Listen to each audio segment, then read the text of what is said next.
Merdeka. Kalau saya jawab merdeka 3 kali dong merdekanya biar semangat. Merdeka. Nah, ini yang semangat kur ya, luar biasa. Udah pakai pakaiannya seragam gitu ya.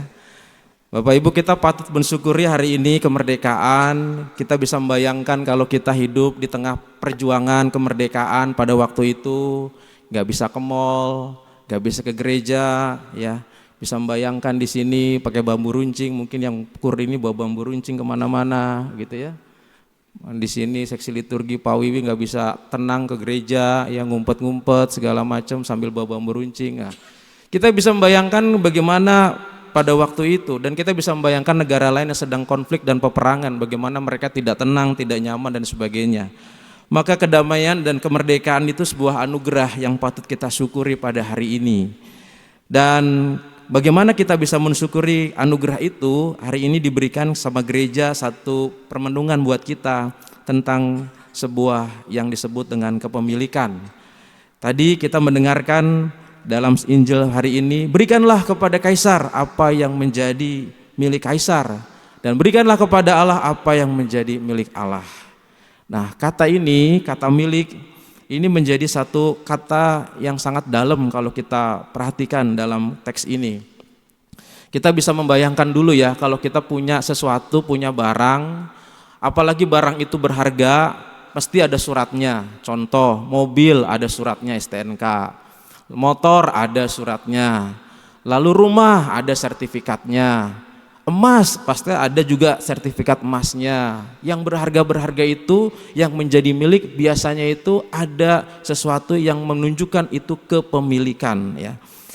Handphone ya, handphone juga sesuatu yang berharga walaupun gak ada suratnya, itu ada surat garansi ya. Tapi biasanya kalau itu adalah berharga, itu macam-macam yang dilakukan dalam handphone itu banyak. Mulai dari proteksi passwordnya, mulai dari proteksi covernya, mulai dari proteksi screennya, pakai screen anti gores ya. Lalu biasa juga supaya nggak jatuh ada gelangnya, biasanya tuh yang ibu-ibu tuh ya, ada gelangnya segala macam. Itu menunjukkan bagaimana kalau milik berharga itu ada sesuatu yang istimewa di situ. Nah, itu pandangan kita soal pemilikan itu. Dan kadang-kadang kalau kita berbicara soal kepemilikan itu, orang diajak untuk melihat kembali tentang apa yang dimaksud dengan kepemilikan dalam alam pikir yang ditulis pada Injil hari ini. Alam pikirnya itu berbeda.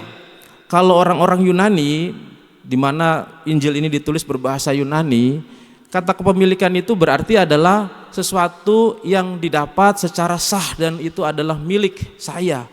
Dan itu adalah kepunyaan saya. Sama seperti kita tadi membelanjakan uang ditukar dengan harta, dan kita mendapatkan materi dan kita mendapatkan satu bentuk suratnya.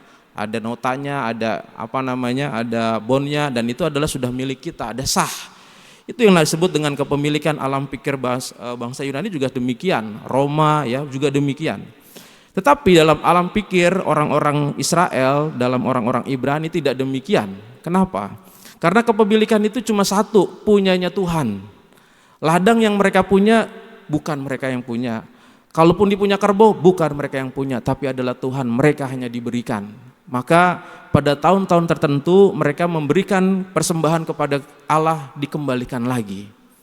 Jadi kalau kita merenungkan yang benar yang mana kepemilikan itu, yang mengikuti cara alam pikir Yunani tadi atau cara pikir yang Ibrani tadi, di mana orang-orang itu tidak punya kepemilikan, yang punya adalah Allah sendiri.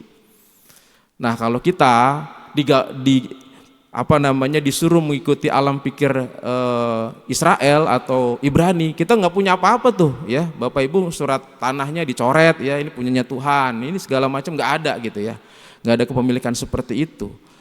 Tapi pada dasarnya adalah bahwa kalau kita mengikuti cara pikir dari orang-orang Ibrani ini, benar juga segala sesuatu adalah pengelolanya adalah milik Allah dan kita diberikan dengan cuma-cuma begitu. Tetapi bagaimana itu bisa disatukan? Maka muncul pertanyaan seperti tadi ini soal membayar pajak tadi. Kita dicerahkan dengan hal itu. Berikanlah kepada Kaisar apa yang menjadi milik Kaisar, dan berikanlah kepada Allah apa yang menjadi miliknya. Nah, Ada dua hal yang penting untuk dibedakan, saudara-saudari sekalian. Kalau kita berbicara kepemilikan, itu artinya adalah kita berbicara mengenai sesuatu yang kita miliki dan juga ada sesuatu yang tidak kita miliki.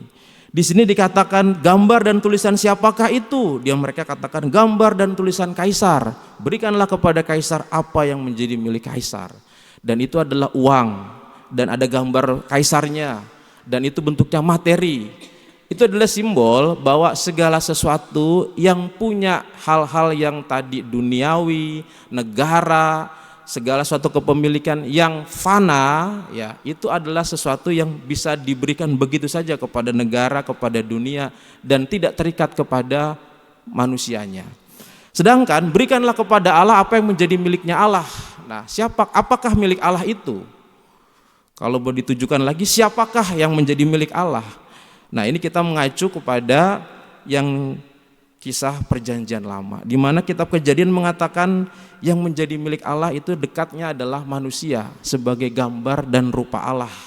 Maka kalau kita diciptakan menjadi gambar dan rupa Allah, maka kita adalah sebenarnya miliknya Allah.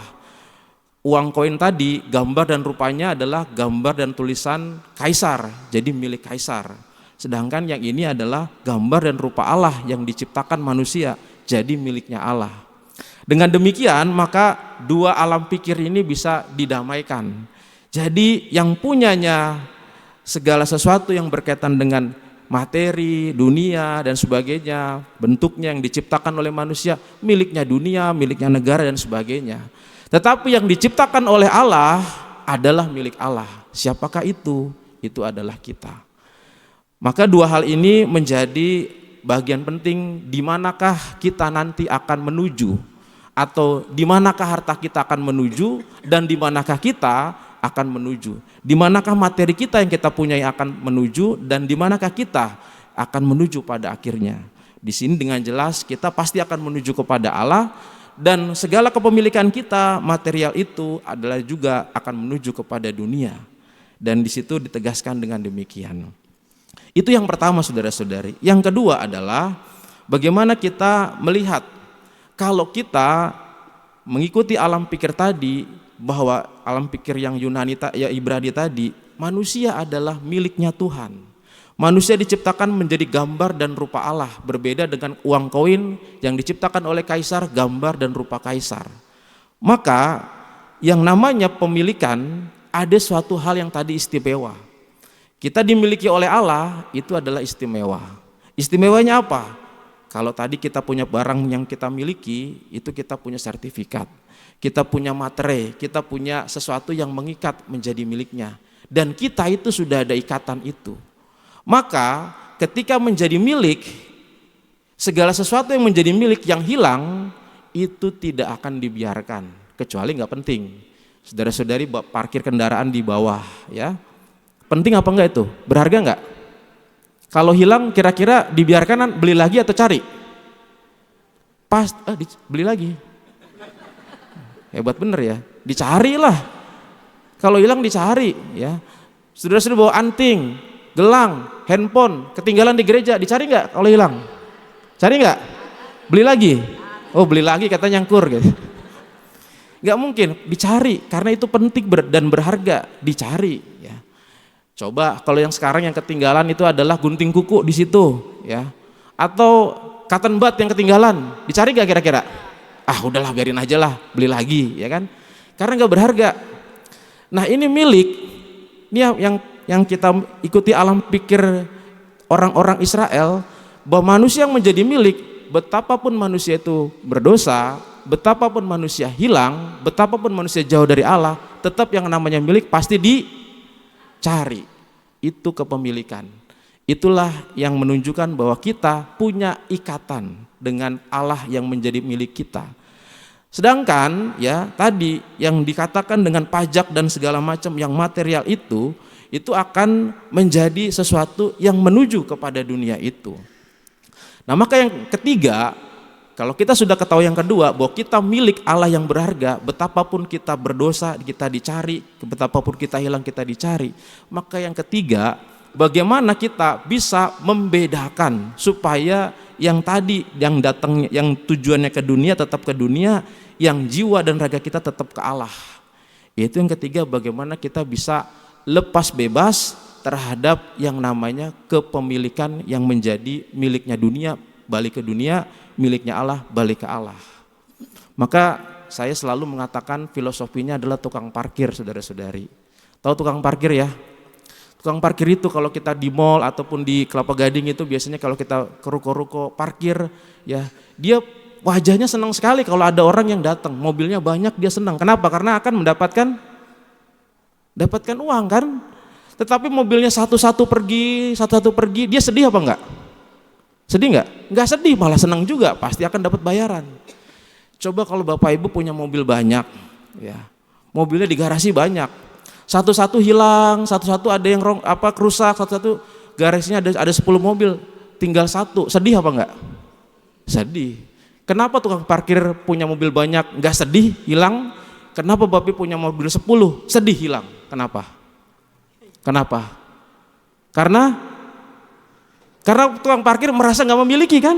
Iya, gitu. Karena tukang parkir merasa nggak memiliki. Tadi itu alam pikirnya bangsa Ibrani tadi, karena punya Tuhan yang itu balik kepada dunia itu. Maka kita pada hari ini juga diajak untuk merenungkan kata pemilikan yang mendalam, bahwa apapun yang akan kita miliki di dunia ini pasti akan menuju kepada dunia itu. Tetapi kita yang miliknya Allah pasti akan kembali ke Allah. Maka kita tidak terikat kepada siapapun juga, kepada materi dan segala macam yang ada pada diri kita sendiri. Dan oleh karena itu maka orang diajak untuk dengan bijak mengelola seperti tukang parkir tadi. Itu adalah titipan, dikelola dengan baik, dijaga dengan baik, dan digunakan dengan sebaik-baiknya. Oleh karena itu, maka mari kita mohon rahmat Tuhan agar kita juga bijak untuk bisa memahami kepemilikan dalam diri kita. Kita milik Allah akan kembali kepada Allah, materi yang kita miliki juga akan kembali kepada dunia, dan marilah kita menggunakannya dengan bijak dan bertanggung jawab untuk kemuliaan Tuhan. Semoga Tuhan memberkati kita. Amin.